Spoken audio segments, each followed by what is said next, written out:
Good evening, White Sox fans. It is Wednesday, May 7th, and I hope everybody is recovering nicely from their Cinco de Mayo hangovers. I know I spent some time out in the wild with some friends at the old club, the campground. Had ourselves a smorgasbord, if you will, of a taco bar, which was awesome. On Saturday, we celebrated a little bit early, and you know, just enjoying the beautiful weather that's coming our way here in Chicago. We're going to get into some White Sox stuff here really quickly. I am Danny Miller. The gentleman you see sitting next to me on your screen is Jacob Thome, and this is FutureSox Hot Takes and Heaters. Uh, I see we have a chatter. Hayden Fitch went to Kannapolis this morning and is at Winston-Salem right now. So any updates you can give us, Hayden? Awesome to hear that from you in the chat. But Jacob, how you doing this evening, brother? How's your week been, man? I believe you're muted, kid. Dude, there we go. Now you can hear me. That's important Hey, on a podcast. No, I made it out to the ballpark on Saturday. Got a great bobblehead. Shout out Dick Allen. His whole hey, family right was on. there. It was great. Watched them get destroyed. Okay, so the backstory is lifetime, not really lifetime, but like since I started tracking it, I was 9-5 all time going to Sox games. I'm currently now 9-8. I'm 0-3 on the season. Not great, but It's not on you, brother. Not on you. None of yeah, I this know. is on you. But it's just a unfortunate coincidence. But no, other than that, going well. It's funny you mentioned the weather because I have been enjoying beautiful weather for like the past 2 months. It's been like 70 here every single day, which is hilarious because I'm 2.5 hours south of you guys, but not that So far south. you've come in to the podcast to rub it in all of us, everybody that's in the greater Chicagoland area. You've come to rub it in our faces, which I Correct. shouldn't say is we haven't had a total loss as far as weather goes here. It just seems like we get a lot of nice days during the week, and when most folks are off on the weekend, it goes right back to crap. We get rain, cold, not super cold, but To be fair, it was seasonally 43 at the seasonally ballpark cold. on Saturday. Did have to deal with that. Yeah, So, yeah. So, anywho, you know, it's been a week since we last talked. And the White Sox, let me back this train up just a little bit here. You and I talked about how we thought some of the youth movement coming up last week was going to make a difference, and the White Sox might actually score some runs, and they have been. They have been scoring runs.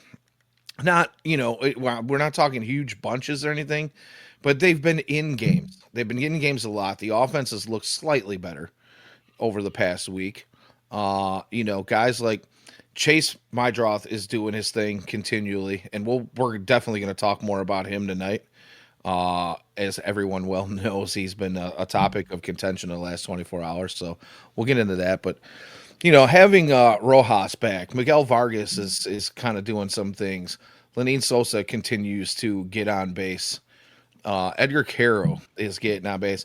All guys that are typically not, well, I shouldn't say typically, really haven't been part of the White Sox organization for a super long time, and don't have that stench of the past regime on them. So I think we're going to talk about that a little bit tonight, and we're going to give out some hot takes. We're going to give out some heaters at the end of the show when we get there. But all in all, I mean, as disappointing as some of these games have been, I will say that there are some things to look up to and look forward to, and there are some positives happening in at least at the MLB club, where you can kind of feel okay about what's happening. But yeah. then there's Hey, speaking of positives, go to the yeah, chat. Hayden just mentioned Braden Montgomery just walked it off. So yeah, promotion that's coming a soon, pretty incoming big soon. positive. I didn't hear a word you said. I said promotion incoming soon. I thought he was going to Maybe. make it to June. I'm not sure anymore. Yeah, I mean the guy's he's just lighting it up. Where is he at? He's like the number 26 overall top rated prospect in Something like that. I think by Baseball. I didn't see MLB. Baseball America's list anyway. But one of them. He's pretty up there. He's having a really good start to the season, and I mean, I know it's only been a short time, and Winston, but I would not mind seeing a promotion. So let's see what the kid can do. Because Hayden says he's a stud, and we're going to go ahead and highlight that comment for her. But I'm going to read it to those who are not in the chat and live with us, listening in podcast form. Hayden said, dude is a stud. I was watching y'all's live stream, heard a loud bang, looked up, and the ball was gone. It was probably the hardest I've ever seen a baseball hit. And that's just the thing with Braden Montgomery is he's got big power potential. And I think he's got staying power just about every level that he goes to. I can't wait to see him develop and flourish and, see what he can do with the upcoming levels that he's, got ahead of him. But if he continues to mash at every level the way he has, a guy's just been a winner his whole life. You know what I mean? Yeah. And I need some of that. I need some of that energy injected into this major league ball club. And I need some of that energy.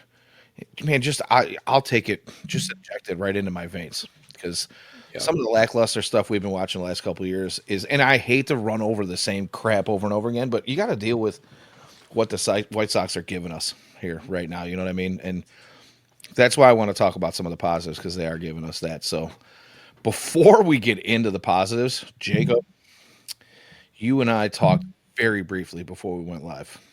Yeah. And we talked about a little bit about what happened last night.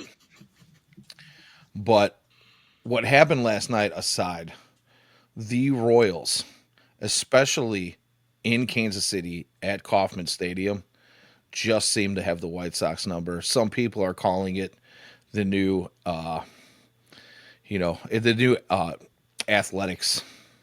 Yeah. The Coliseum. Athletics were just the White Sox could not win at Oakland Coliseum. So I want to get your opinion on what's going on at Kauffman Stadium and what is this curse that seems to be hanging over the White Sox when they travel to Kansas City? I have video, but no audio. Can't hear a word you're saying. So I'm Are going you to kidding? assume you're asking me about the nightmares that are happening in Kauffman. And yeah, they're horrible. They are god awful. I mean, it's been most of last year, and then just last night, 80% chance of a win heading into the ninth. They walk a guy. Mydroth pulls a soccer move, just header, straight header. And then after that, Michael A. Taylor tried throwing it into the stands. Then obviously Booster forgets how to field a bunt. Maya fails to get the out at second. I have audio again, by the way. Okay. And I then don't know if that was a well, my end or your end thing. Hopefully it was just you. Otherwise, that's I'm just lip syncing here to the to the chat and the podcast. So my sounds apologies. like a connection issue. It's probably my end. Okay. But yeah. Anyway. Yeah, and then Bobby Baseball ends it, who was picked one selection ahead of Andrew Vaughn. Not a great night You last don't night. say. You don't say. So what do you think is the the main culprit, the main objection, the main how shall I say? What's the word I'm looking for here? The main blockage that the White Sox are dealing with when they go to Kauffman, aside from Bobby Witt Jr. Like, what is it that we just cannot seem to put one full game together when we go to Kansas City? Do you have a thought on that? Are you with me? Can you not hear me? Uh-oh. I think we lost Jacob. I think Jacob's having some technical difficulties. So, and I don't see anybody in the chat since Hayden commented. So I hope we're still going here. But are you back? I'm back. I don't know Well, what's did going on I? with my connection. I have good Wi-Fi. Doesn't matter. All right. Well, you know what? I'm going to do a little quick Wi-Fi test on mine because I'm not sure if it's me. It is So, definitely mine. I just checked the stream. It is 100% me. So Roger that. Okay. Because I haven't seen a comment since we got Hayden's last one either. But yeah, I was just asking, what do you think the main obstacle is for the White Sox when they go to Kauffman? Why is it, outside of Bobby Wood Jr. being chosen one selection ahead of Andrew Vaughn. Have the Royals just do they have this home field thing that the White Sox can't get over? Are the White Sox what is it? What is it that keeps the White Sox from winning games when we go to Kansas City, in your opinion? Well, for one, they're a good baseball team. The Sox are not, so they struggle there. Two, they're quick, which I think what's the word for it? It really brings to the forefront the defensive efficiencies. Like obviously last night when the dude just knocks it off his head, that's not really, because of quickness, but there is a lot of that where like, all right, certain plays would be made against certain teams that just aren't because they have a guy like Bobby Witt. They have a guy like Michael Garcia who is extremely fast and um, could push it on the base paths. So I think that kind of and then it's a weird place for them to play. Obviously, the Fountains in center. Um, it's kind of a boring ballpark, not gonna lie. In terms of what's around it, I know there was a lot of conversation about that in the offseason, I believe. Yeah, well, Talking I'll about tell you what, I've never been actually inside Kauffman Stadium, but I have been to Kansas City. I found myself perched atop the hill on there's a little country road kind of on the backside of the stadium, just off the highway where you can get a really good view of Arrowhead and Kauffman side by side over there. And you're right, there's nothing there. But from my experience talking to people who have been inside Kauffman Stadium, the stadium itself apparently is one of people's favorites. Even though I believe Kansas City is talking about getting themselves a new stadium here within a few years. But I could be wrong on that. But I feel like I heard something just in the last year or so I that they're think pursuing a new stadium. they're trying to move both of them to the other state. I don't remember which side they're on now. I believe they're on the Missouri side, and they're trying to move them over to Kansas. Something like that. It's something about it's political, of course, but I Oh, know I'm I sure it definitely is. heard that about Arrowhead. Obviously, those two stadiums are right next to each other.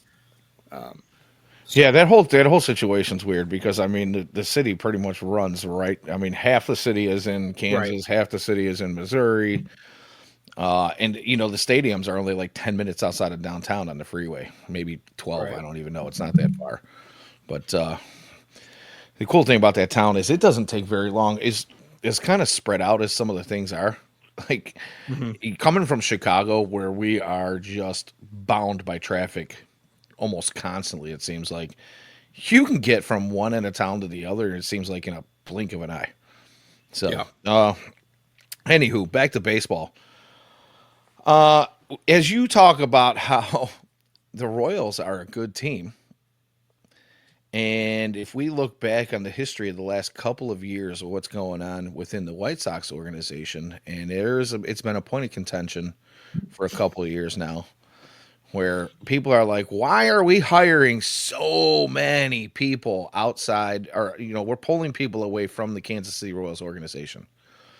In your opinion, now looking at what Kansas City is able to do the last season and going into the beginning of this season, do you think some of those hires might actually have some merit now?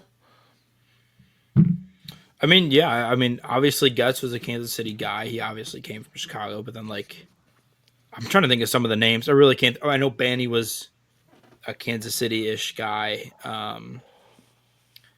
I mean, There were let's a just couple of them. Like there's just a lot. There's a lot of people. right, We all yeah, know yeah, Pedro came from there, and Pedro, I mean, for lack of better terms, he kind of just crapped the bed. right. Said all the right things, but crapped the bed. Everybody talked about how he was a man of many hats. I think he wore too many hats and was not ready for the dugout. He's probably still a great baseball guy, just not in that managerial capacity in the dugout. But so many people on social media, so many, I mean, even writers and experts were like, oh my goodness, like, what are the White Sox doing? Are they trying to become this putrid Kansas City team? But now, Yeah. if you look at the history of where Kansas City wasn't really all that putrid, they had some really good stretches in the tens, right? Between 2010 and 2020, and then they kind of fell and they really got bad for a while, and then they started to pick themselves up again. And now we're looking at a team that's built really well. So I guess the thing is are the White Sox really dumb for hiring all those people? Is there a reason for people to be mad about all the hires that came from outside of the organization from the Kansas City Royals club. Yeah, I mean, obviously, I don't. I mean, at the time, I get it. Like they were a bad baseball team, but they've turned things around and they've done it quickly, right? Like they've added some pieces. Obviously, when you have the second, probably not a second best player, but top five baseball player um, in the planet, and Bobby Witt Jr., that helps. And the Sox are desperate for a superstar like that, but um, they've really complemented it well with developing a lot of younger kids. Pasquantino's a name that comes to mind. Obviously, Perez isn't a kid at all, but um, Well, they've generated Salvi's some been nice around for a pieces. while. Yeah, Salvi's been a while. Um, and then they've made really good, pitching signings. Seth Lugo, um, they make the trade for the dude that pitched the other night. What was his? I forget his name, but um, he was in the Chapman deal. So they've done a lot of good, smart baseball things. They've gotten some veteran relievers, and they're doing the small market baseball thing right, in terms of developing your own talent, um, going out and signing cheaper guys who end up becoming good. Um, so don't love their farm system, but other than that, I mean, they have a pretty bright future. They can put some offense around it. Okay. All right, I can work with that, and I tend to agree with a lot of what you're saying, just because they're obviously the proof is in the pudding, right? We're looking at a team that has kind of started to resurrect itself and become one that other ball clubs not only should respect, but they kind of have to respect them, right? Um, but I was gonna wait a little bit to bring this name up, but since you kind of mentioned that Kansas City has found some, maybe homegrown superstars, and they have that Bobby Witt Jr. in their system. I kind of want to talk about Luis Robert Jr. here with the White Sox, who, maybe his numbers don't completely jump off the page right now, but he does seem to be kind of starting to warm up a little bit here. He's not only is he getting on base, we're seeing a little bit of that power. He's getting some extra base hits here and there. He's not just walking anymore. He is actually putting the bat on the ball. And we talked about this a couple weeks ago where everything looked good, and it was just a matter of him doing what he said during his interview about, now he's kind of dialed his zone in and being selective with his pitches, but he also said he wasn't taking advantage of some of the mistakes because now the pitchers actually have to throw to him because he is going to walk more, and when he gets on base he is going to steal because still leading the league right now with Yep. like 15 or 16 steals. Doing all these things, I think the fan base is still like, okay, let's go ahead and sell now.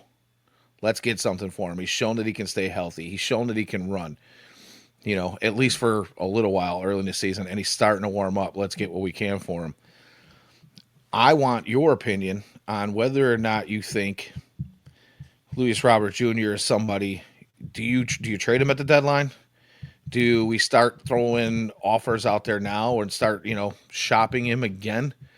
Because let's be honest, there's no blockbuster deals happening in the first week or two of May, right? Even though everybody's like, get rid of him now, get what you can for him. It just doesn't typically happen. But now we get into June, the early part of June, and teams are starting to look at that. Hey, we're only a couple games out. We could use some help here, and maybe we can run away with our division. Do you think that the White Sox should trade him? Which, in my opinion, is probably still going to be short selling him, even if he does have a few good months here for, compared to what his potential is? Or do you think he's a guy that maybe the White Sox can build around to have that Bobby Witt Jr. type player who's supposedly supposed to have all five tools working for him? I would be shocked if Luis Robert Jr. is on the roster by July 1st. 4th of July rolls around, he'll be in a different team. And I agree with it. I get it. He's, 1 month, or we all saw what he did in 23. He was second in MVP voting, but there's also 2024 where he gets injured early part of the year. Then he's still injured, struggles through it. He's also one injury away from not being on the team. And, obviously the injuries have affected him. in terms of when he's had him early in the year and then come back. He's had poor seasons after that. Listen, he stayed healthy all of 23 and put up a great season, but that's his only show of work as of right now. Obviously, he's doing a lot of good things, but there's a team in the NL Central. I believe they're second in the NL Central that I would be really interested to see if they have recalled on a previous offer, to maybe up that and see what they can get out of him. I would be really shocked if he doesn't go there. They're desperate of outfielders, are the Cincinnati Reds, and he's cheap enough for a superstar that they might be able to take a risk. Okay. All right.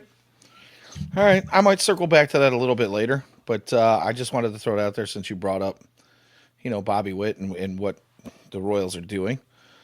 Uh, but back to what we have been going through with this Royals team.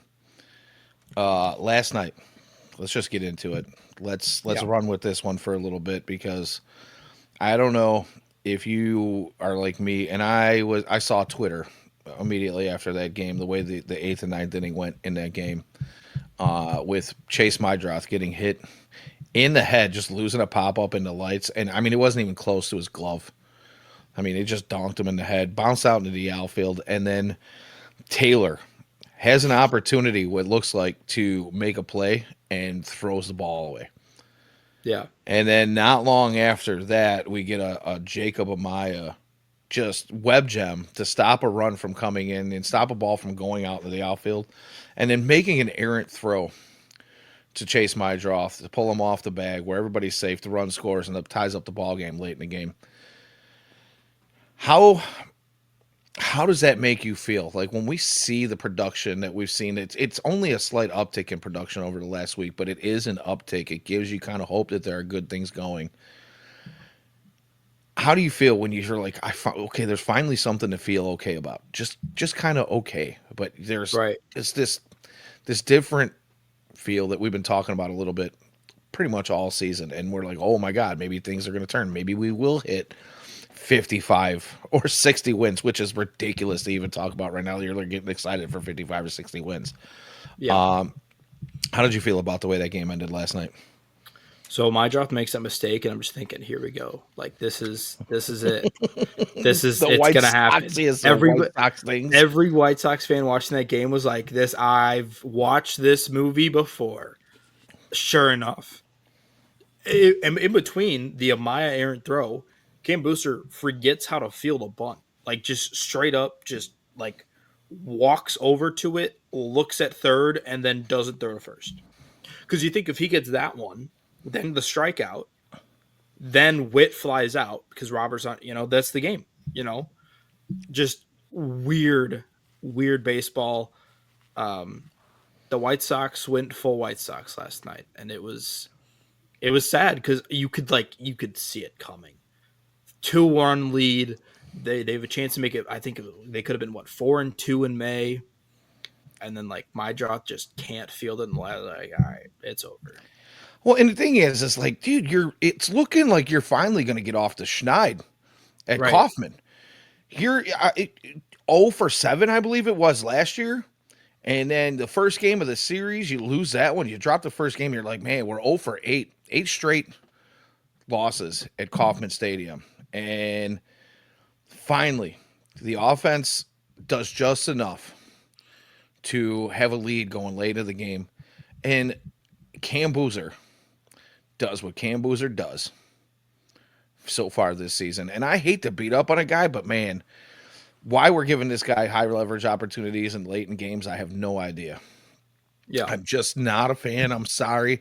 Cam, if you hear this, dude, Miguel Vargas seems to pick it up after I've kind of talked some crap about him, and I'm glad I was wrong about him. Miguel, thank you for making me look like a dummy.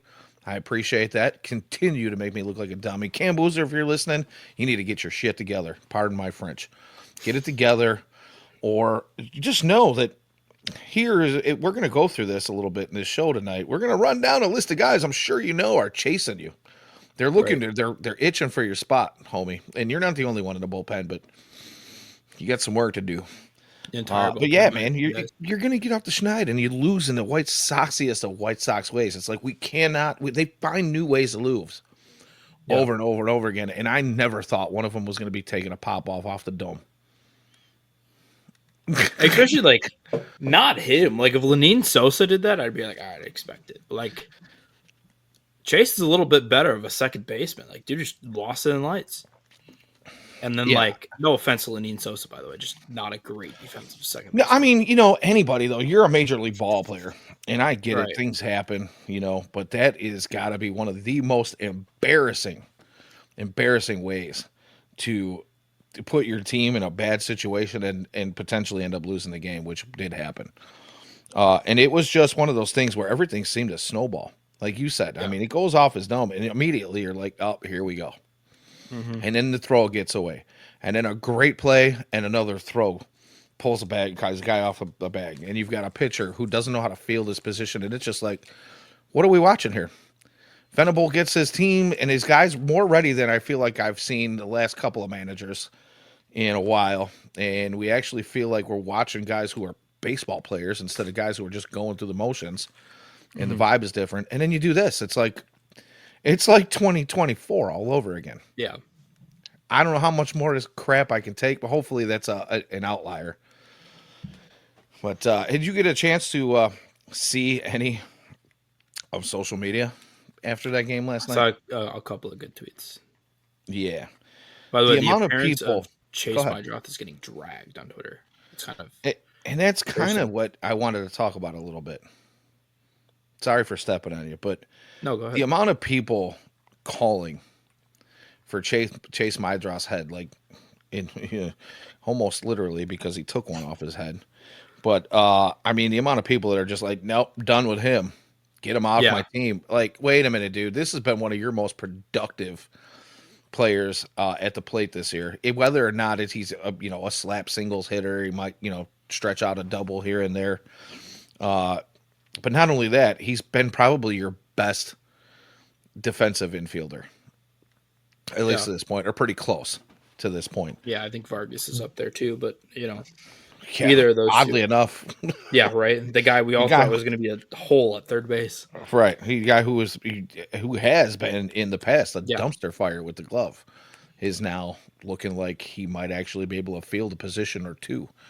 So Yeah. yeah, No, but I mean, I think Mydroth is top 10. No, he's probably not top 10. I think he's about top 20 in all of rookies in war and B war. So, like, this isn't like it's, Gage Workman or, this isn't like Jacob Amaya going out and doing that. It's, a guy who has impressive prospect pedigree. This also wasn't a guy that's like a 13th round pick. No offense to Brooks Baldwin. Like this is a guy who like is a legitimate like piece of the future. Like this Chase Mydroth could legitimately be your leadoff hitter for the next 15 years, and it wouldn't necessarily surprise me. Like if he's truly going to hit 300, I know he's not hitting that right now, but developing. If he's going to hit 300 on base at 400, I don't care if he only hits singles. I don't need him to be a 20 home run guy. He does have no, some power though. He showed that in Charlotte. he did. If he could be a potential double digit home run guy from the leadoff spot, perfect. Welcome back, Nicky Two Strikes. The good version. I was gonna say But this is not the broken version of Nicky Two Strikes. We got the version of Nicky Two Strikes that came in cocky and was like, I'm gonna yeah, hit whatever it was. I'll have 10, 40,000 hits. yeah, and 10 home runs at the end of the season, and we're like, oh, okay, all right, settle down, Nicky. Naperville, Yeah, Nicky. if there's another bad infielder for the Sox. But no, I mean, like, Naperville, Nicky had a better chance of hitting 10 home runs. That's all I'm gonna say. I won't disagree with you. But no, he's an actual, Mydroth is a legit player. Unlike some of these, he's not a Joshua Palacios type. It's not like some guy we picked up off the scrap heap. Like Oh, he's a guy who legitimately could got a pill. play second or short for the extended future for the White Sox and be very good in leadoff spot. Absolutely. I see Uncle Ted's in the chat. Thanks for checking in. As usual, Uncle Ted, one of our most consistent chatters. He just says, let Noah and Hagen dominate lefty stretches in innings 5 through 8. And that's going back to when we were talking about how the bullpen's kind of blown some games for us late here. We are going to get into some of that pitching a little bit here, Uncle Ted. So just give us some time. We kind of have a general, I don't know, guideline, timeline of what we want to go run down here. But hang tight, dude. We're going to get to that pitching. And Yeah. anybody who's listening, we are going to kind of run down some names of some guys that we think could and possibly will very soon make their way into the bullpen. So, but yeah, you know what? I feel like we beat up on last night's game enough since Uncle Ted's given us that segue. Jacob, who let's move on to that. Who do you want to see, or who do you think has the potential to be in the bullpen shortly, and who do you want to see replaced? Who do you want to see, maybe somebody get a shot and get a real shot at taking some innings in the bullpen, and maybe even giving the White Sox a shot at winning some games there? Yeah, let me read you off some ERAs from the White Sox bullpen. All Cam right. Boozer, 540. Isert, 511. Let's see. Tyler Gilbert, good old 559. Leisure, a little bit better, 4.5. And then we have old Schuster and Wilson, who are plus 450. All Yeah. those guys can. And then my guy, who I have touted all year this year and wanted to see him in the back end of the bullpen, maybe as a setup guy or even as a closer eventually when he was ready. Fraser Ellard comes back from injury and goes right back down again. Yeah. So, yeah. Penn Murphy, by the way, who got sent down, my 2025 White Sox All-Star pick, is now pitching in AAA. That blew up quickly. No, but I mean, there are some legitimate names to watch in the bullpen. Addison Coffey is a guy I know Ian's brought up a couple of times. He made a spot start, not really a spot start, more of an opener type of thing for a bullpen piece, but he's got like a 3.38 ERA, I think. He's been a name to watch for a while. This will take a little bit longer just because he just got to Charlotte, but Wikelman Gonzalez in the bullpen has been fantastic early. He's a guy that, like, if he gets it figured out quickly and he continues on this trend, I think he's pitched 3 games. What's going on, Trey? Evening, Trey. And then Good to see you. He still hasn't allowed a run. Like, they want to, if they want to bring him up quickly, if he continues to pitch that well, wouldn't mind that. Chase Plymell, I believe, was a undrafted free agent. Thanks, Trey. And then he's got, I think, a sub-2 ERA in a couple appearances for the Knights. Dalton Roach is another guy, just another young, just out-of-nowhere guy. But putting out some decent numbers in Charlotte. And those are all guys who have yet to MLB debut. I think there's another name that is probably not suited for this podcast, but I'll bring him up anyway. And that is Iro Iriarte, who has been horrible as a starter this year in Charlotte. He's got a 7.71 ERA, I think, like horrible. And with the emergence of his thing is he has that every time he gets out there, he has that one inning. Yeah.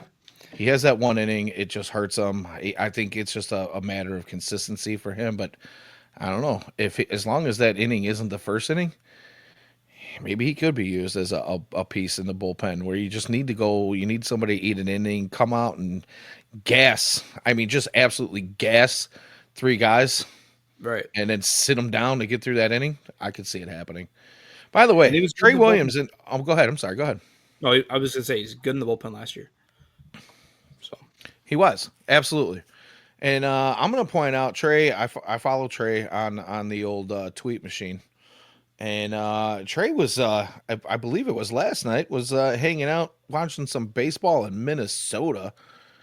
So how'd that go, Trey? If you want to just let us know in the comments, it looked like a really good night for some ball, and you didn't have to sit in Kansas City and watch Chase Mydroff take one off the dome, which he did say last night was ... I don't know if you got into the stream a little bit late here, but we spent the better part of the first half an hour talking about how bad the White Sox are at Kaufman. So, and last night's just absolute.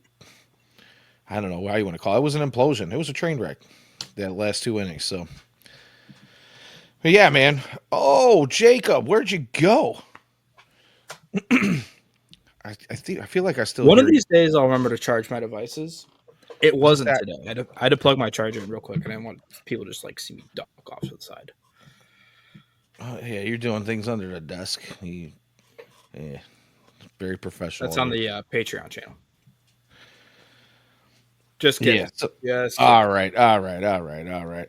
So, anywho, any particular of the names you brought up, who do you want to see come to the bullpen like now? Coffee. And who are you replacing first? Addison Coffee. Jeez. Isert, I guess. He's horrible. He is. Brendan Isert's horrible. It would be for me. It would be between him and Boozer. Although, like I said, Boozer, I guess is he's another one of those has ups and downs. But man, when his downs come, it's like Jesus, I can't take this much more.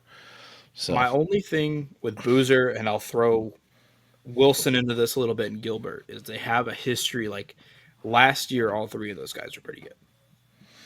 So yeah, I just wish that they would continue being good. Right, correct, and that's the issue. Like, how long of a leash do you get? Where like Isert has no history of doing anything productive in the majors. So like, I would give those three guys a little bit longer of a leash than I would give a guy like Brandon Isert. Uncle Ted brings up Andrew Dahlquist, and you know what? I've been I was a fan of Andrew Dahlquist when they signed him. It feels like a million years ago now, and it did take him a while to kind of start putting his best stuff together here. And he was originally drafted as a starter, but as a reliever, he's really kind of shown some promise this year. Especially this season, I should say. But yeah, I mean, I don't know if he's quite ready for the show yet, but I am not. I'm not against maybe giving him a shot and see how he handles the pressure. He's a little bit older than we would have liked to have seen him when he makes his way up. But sometimes, like they say, linear development is not linear. So yeah, what the hell? Throw him out there and see what happens.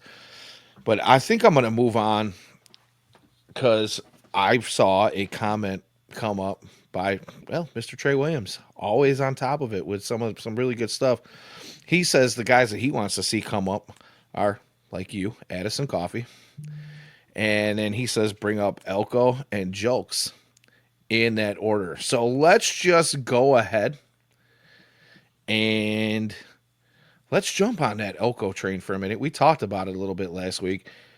I'm going to continue to fan those flames. Ian probably would fire both you and I if we didn't talk about Elko a little bit tonight. Dude, there's just no reason to not talk about him. Yeah. So what do you think? What can we add to what we talked about last week? Because I'll give you what I got. It's going to be short and sweet. I hope you got more than I do. Andrew Vaughn still sucks. Maybe he was broken by the White Sox, but he still sucks. I don't give a damn about his BABIP and hard hit rate, and he's just unlucky. He's been that way for 4 out of the 5 years he's been in professional baseball. What do you think, sir? Andrew Vaughn's starting to heat up a little bit. I'm just saying. Listen. Hold on. Before I say you've been on this train all year, man. Listen. Before I say that, swinging if I was the GM of the White Sox, I would option Andrew Vaughn. I would bring up Tim Elko, but just to give some what is the potential all right, let's attempt to explain what Chris Getz is going through. Vaughn's hitting 300 in his last 8 games. 3 driven in, a couple of extra base hits. I'm just saying it's coming around a little bit. I'm not saying this isn't a Andrew Vaughn is the future of the Chicago White Sox. He's a future face. But whoa. Go ahead, continue. I get the comment here in a minute. I get the potential. I understand kind of where Chris Getz is going. We're do you really want to send a guy down when he's on a heater? Which right now, listen, he's hitting 300 in his last 8 games. That's a productive hitter. But the issue I have with it is today you bring up Nick Maton, a first baseman, not named Tim Elko. No, listen. I just said not a future. No. I've been giving Jacob crap about it, but he does not think that Vaughn is a future star. But I am gonna. Okay, so Nick Maton, please go ahead, finish that Yeah, thought. but listen, you bring up a dude who was already here and he was horrible. And then he played 3 games in Charlotte at a 450 OPS, was went 1 for 10, and that's you. I don't get it. Like, and I get the frustration of if they're gonna bring up Elko and they continue to play Andrew Vaughn, Getz is never gonna hear the end of it. Oh, you brought this dude up and you're not gonna play him because like that's gonna be a thing where like at least Elko can get consistent at bats in Charlotte, and then I think the hope is that they can trade Andrew Vaughn. Good luck. But yeah, I do partly, very partly. Again, if I was a GM, I would bring up Tim Elko. Just putting that out there. But if I was a So I GM, think I'm with you, but I and get I it. think the only thing slowing this whole thing down is Miguel Vargas playing a good defensive, both third and first base when he's out there, and his bat's heating up a little bit, and Vaughn is hitting in the DH spot more often this year than I think he has in past years. If we look at the small sample size of this season is, Yeah, but here's my thing: the guy's been unlucky his whole career, like I said. Aside from one season, he is not the ideal size of a first baseman. His power potential, although yes, he hit 20 home runs or he's close to 20 home runs in a lot of seasons.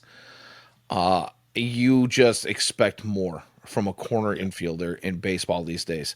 So that brings me to the question that I left highlighted in the comments, or I should say the comment that I had highlighted in the chat. Uncle Ted says, trade Vaughn to the Boston Red Sox. And I have to throw all kinds of flags on that play because what in the world? Yes, the Red Sox have an injured star first baseman that they need to replace, but what in the world do you think makes you think that the Red Sox want Andrew Vaughn when you can find a first baseman that's at least 6 foot 6'1" minimum, yeah, who can hit bombs and play bad defense? You can find that anywhere. yeah. Why would you want a guy who's 5'9" or whatever he's listed at taller than that? But you'll never convince me that even with lifts on, he's anywhere close to the the size that they have him listed at. What makes you think that Boston wants him? I Right. really want to know. They're we can talk about potential replacement. Okay, Rizzo, potential replacement. Yeah, he's there right now. But do you honestly think that Boston in that division wants secondhand garbage? I'm going to say no. They're going to be making deals with somebody else before they even call the White Sox. Yeah, I mean it's hard. I mean, I will say this: the White Sox did get something for Eloy Jimenez last year, and he was god awful. He Now isn't. He's not that good this return year either. has since retired from baseball, um, but like, and it was a decent return too. Like Trey McGowan before he retired was a decent bullpen arm. Like there's a shot, but like I don't know. He'd have to continue hitting something. Like it's going to be hard because the bat has to be above average because the defense is well below average. And what contender? Obviously, we bring up the Red Sox, but like I just I don't know. Like, but the thing with Gavin Sheets and Gavin Sheets is brought up here. Yeah. And By the Gavin way, Sheets never, Uncle Ted says that's what everyone thought about Gavin Sheets. And go ahead, yeah, continue your thought, and I'll Gavin give Sheets you at mine on least that. had a purpose. He mashed righty hitting. Like there was a purpose for Gavin Sheets, and he played an okay first base. Not great, but he wasn't as bad as Andrew Vaughn. But like, what does Vaughn do that's like special? He hits below batting average. Like he's not a great average guy. He's a 20 home run, not really because he's never hit 20 home runs, but he's a 20-ish home run guy. He drives in about 50 back. Like you can find that for a lot cheaper than 6.5 million, and you don't have to trade anything for him. So I think, but I think that's the hope for the White Sox is that they're going to be able to flip him at the trade deadline for a flyer, and then give Elko the reign. And another comment before was, why don't they play them both? Why doesn't Elko, let's say for example, play first and Vaughn DHs, but then if Dice gets the day off, then Carroll can't hit. So you're kind of in a pickle there where like you want to keep that DH spot open because you'd like to get the bat of Edgar Caro in the lineup as much as possible. So And here's the other thing about Sheets too. right now. I'm sorry, didn't mean to step on you, but the other thing I wanted to just bring up about Sheets is, Andrew Vaughn only played 50 some odd games in the minors total. Then he had the COVID season where he played in up in Schaumburg at the Boomer Stadium, but Gavin Sheets had more time to develop in the minor leagues, and there were times in his minor league career where he raked. We saw it. We knew what the potential was. So yeah, you're seeing the upside now, and the White Sox organization maybe did him wrong as well too by putting him, or actually he might have done himself wrong by trying to turn himself into his dad and be an outfielder. Larry Sheets took him under his wing and said, okay, you want to give yourself an opportunity where he was potentially blocked by a number 4 overall pick in Andrew Vaughn, and everybody knew it. So, Gavin Sheets, I think, yeah, you're seeing some upside now, and let's give that a little bit more time too, because obviously it's a very short span that we're looking at here early in 2025, but potentially he looks like he's pretty good. And as Trey says, he's kind of come back down to earth as well. Trey says he's been asked the last 3 weeks, but I don't know if I'd say he's been asked, but he definitely was what he did, when he was starting the season on an absolute tear. That being said, I'm going to go ahead, since we're on the Elko, Sheets, Vaughn, thing at first base. Did you happen to see the Tyler Osick tweet that has now since been deleted about about Andrew's work ethic? Sox lose 2-1, by the way. Yeah. Had the runner at third, couldn't bring him in. 10 straight in Kauffman. Yeah. 10 straight losses in Kauffman. We just cannot win a ball game there. No, I did see the tweet. Also, very curious on who in the organization forced him to bring it down. I would assume that was somebody. I don't know. I assume maybe it came from where he's coaching in college now as well too. I don't know. Some people saw that as unprofessional, but I have some thoughts on that. But I want to get yours before we get into that. I'm not really. I mean, listen, he's an Arizona kid. He's lived in Arizona his whole life. Obviously, being down there, he knows the area well. I'm not shocked that he's not a supreme work ethic thing. I will say though, I don't think it was helped. There's been reports out there that quite a few people on the White Sox team, and especially when he got to the team, were not high work ethic people. Cough, cough, Yohan Moncada. Cough, cough, Eloy Jimenez. And I think there was a culture problem between La Russa and Grafal. Obviously, I think there was a well noted culture problem within that organization that probably didn't help a young kid coming into the organization. So I'm not really surprised, but there were also no veteran leaders. I'm surprised, but that Jose didn't do anything about it. Obviously, Jose at this point, I don't think would have been with the team. I believe he was in rookie camp at this time, but there wasn't a ton of veteran leadership for him afterwards, and that's kind of the result of it. I think it's just a bad culture situation, and that's what happens in bad culture situations. So you're telling me you believe that what Tyler Osick put out there is true? I don't know if I believe it. I don't think I find it too outrageous to be untrue. Okay, all right, I'll go with that. So I'm going to give you my opinion, because I agree pretty much with everything you said. The culture was bad.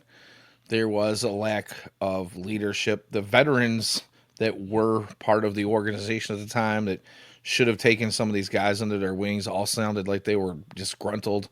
You had the Tim Andersons who, in the late teens and early 20s kind of had some good years. People thought was not only the face of the organization, but was kind of leading the let the kids play, let them change the game movement, and a lot of people were there for it. But there was a lack of veteran leadership in the clubhouse and at camp, and I don't disagree with any of that stuff. But as Trey talks about, you had Lance Lynn and Dallas Keuchel, who both have kind of come out with, and sounded like they had some pretty bad attitudes while they were in that clubhouse. We know Yohan Moncada, not actually Yasmani Grandal, apparently was kind of a clubhouse cancer, and we found that out. And I heard that, believe it or not, from a one Tyler Osick long before it came out anywhere. I had gotten, well, maybe not me, but somebody I know had gotten some quotes, and I won't repeat those quotes here, but some things were said. They made their way to Twitter, but I'm not here to kind of, I don't want to defile anybody's name. I will say this: whether or not you agree with Tyler Osick's approach to those tweets, and you agree with the professionalism behind them, and the type of teammate that would throw that kind of thing out there. But I will say this: everything that has come down behind the scenes and the whispers that have come from him, and I won't get into the full line of them, within I would say a few weeks to a few months, every time that we'd heard anything, it always turned out to be true. It made its way into the public arena on its own, and every single one. So, I don't know.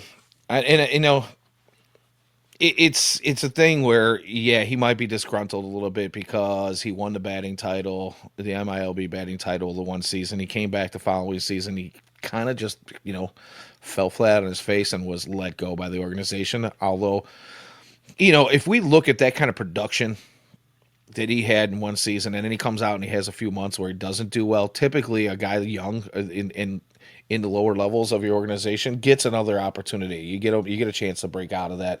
He was probably just as vocal in the clubhouse and in the organization as he has been with some of these tweets. But one thing's for sure, one thing's for certain: he's never, as far as I know, anything that has been said by him, it's true.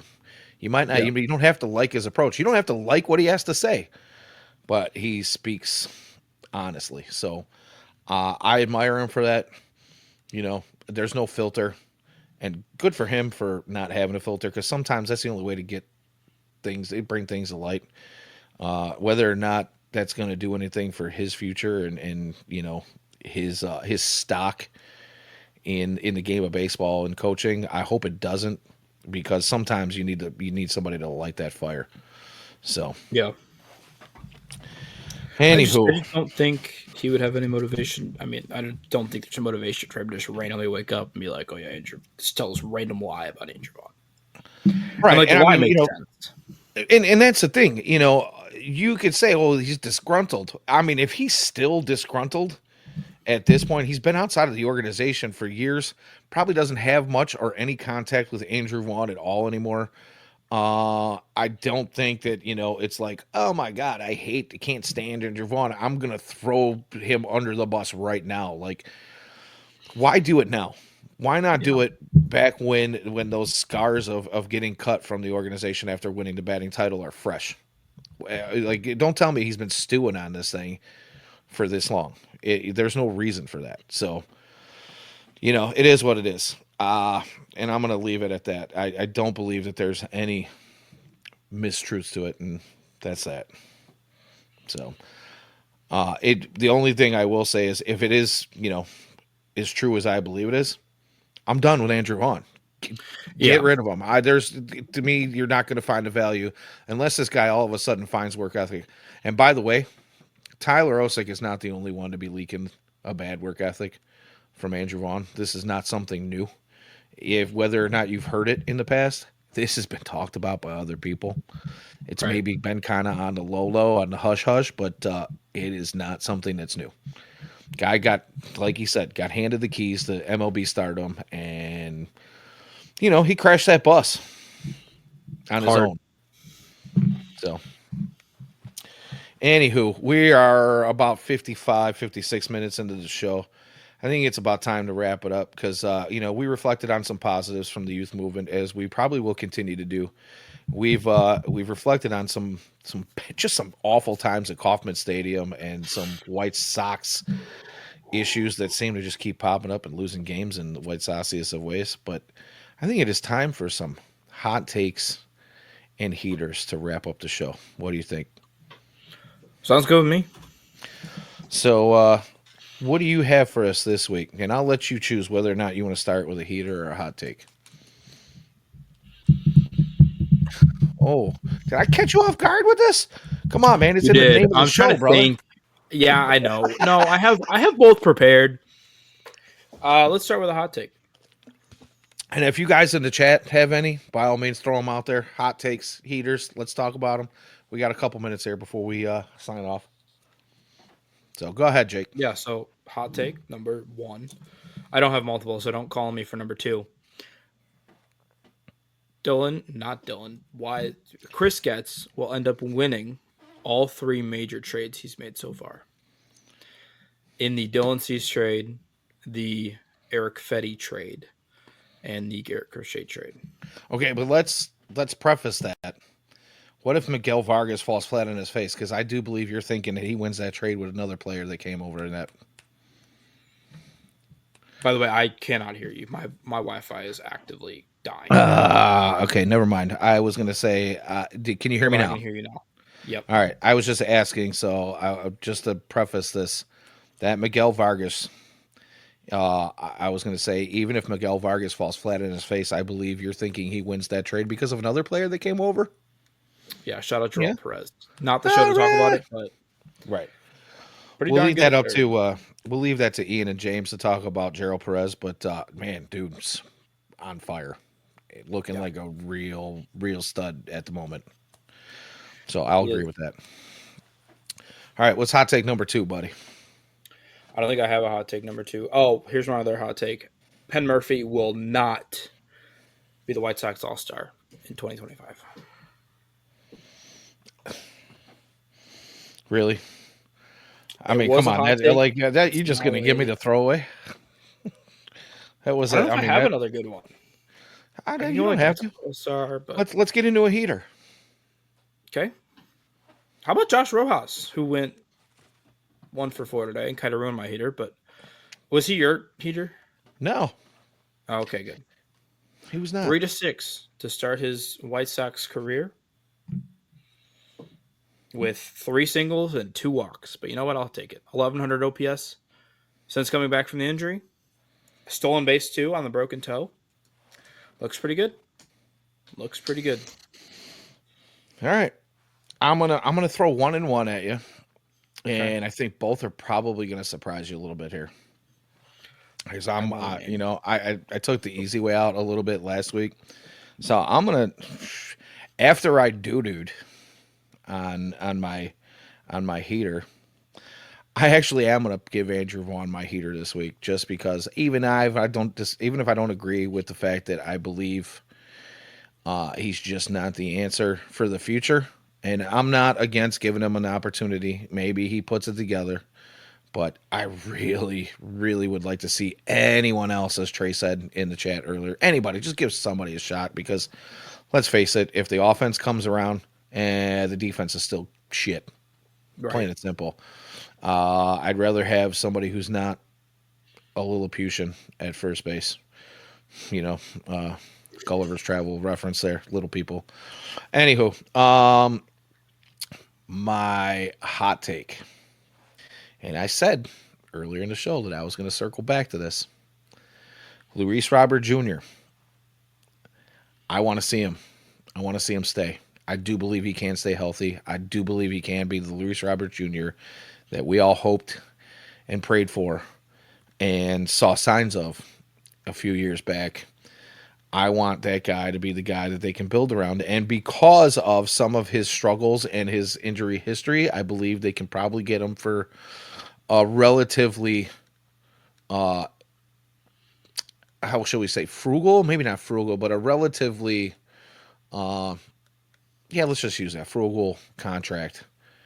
because he hasn't quite lived up to his potential. I think if we can get another extension on him for maybe just another year or two to make him prove, or sign his option and maybe give him another extension. And yeah, I'd like to be able to see them build around a potential 5-tool superstar. That's my hot take. Don't think it's horrible. Listen, the So, defense and the base stealing are always going to be there. Uncle Ted, I'm going The to hitting, highlight this comment for the last time. I'm just and I'm not. I'm just messing with you. But I swear to God, it's like 3 times a week. Uncle Ted says trade Lewis Robert for Lazaro Montez immediately. And I mean, that doesn't sound like a bad trade, but I don't know if anybody's buying it. also, are they going to move J Rod out of center? I know that's been the talk, but like that seems like a weird fit to me. And I know they need bats. Like I get it. The team desperately needs offense. Go get an offense. But like, are you moving J Rod, who's starting to heat up out of center field because he's a pretty darn good center fielder? And then if you're trading for Robert, you're not going to play him in right. So it's a weird fit. Whereas Cincinnati, on the other hand, could use a Right. whole lot of outfielders. And again, I appreciate the comment. I really do, Uncle Ted. Yeah. I don't know if it's going to happen, Yeah. but we'll see. I mean, if it does, it's not necessarily something to be upset about for sure. So, all right, guys. Max, Unless hold on. Max whoa, says whoa, Braden whoa. Montgomery will be in Birmingham next week. Oh, is that? Oh, I'm sorry. I missed a hot take. My bad, Max. By the way, welcome to the chat. I know I missed a bunch of them while we were talking, and I'm not going to hold the show up too long tonight because unfortunately I am exhausted. I've been working a ton. But yeah, thank you for checking in with your hot take. Braden Montgomery will be in Birmingham next week. I don't know if that's all that hot. I don't think I he mean, makes it to June. I don't know about next week, but I don't think he makes it to yeah, June. before the end of the month, maybe I can see that. I can absolutely see that. Thanks for the comment, buddy. Really appreciate it. But I think from here on out, unless I missed anybody else, did I miss anybody else? I don't think Let me so. scroll back Uncle a Ted little just bit keeps here. throwing out hot takes. So You know what? I don't mind it though. Uncle Ted definitely helps gives us keep our stuff to chat talk going about. every week, and you know, I just want to thank everybody for checking in. I want to thank all the commenters for all your stuff. You guys keep us talking. You guys keep us thinking. Keep us on our toes for sure, and we appreciate that. Uh, appreciate the comments as well.